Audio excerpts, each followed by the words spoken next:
هو في الحقيقة معظم المتسجلين معايا في الكورس 3/4 مختلفين معايا جدا، بل في منهم شد معايا في الكلام وبسبب سعر الكورس. ليه بقى؟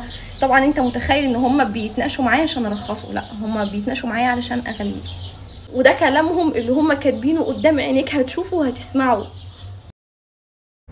مبالغ الكورس اللي انت بتاخديها، انت فعلا بتاخدي حاجه يعني مراعاة للشباب وللناس وكده. لا، مبالغك زهيدة جدا مقارنة باللي الواحد بيحضره وبيشوفه في كورس تانية تخص شغلي. يعني فعلا مبلغ بسيط جدا جدا، ويمكن حاجة من اللي أنا كنت بحسدك وبشكرك عليها يعني ما بيني وما بين نفسي، إن أنت فعلا بتراعي إن أنت عايزة تساعدي فئة كبيرة جدا من الشعب، منهم طلبة كتيرة جدا ممكن ما يكونش معاه المقدرة المالية إن هو يخش الكورسز بتاعتك.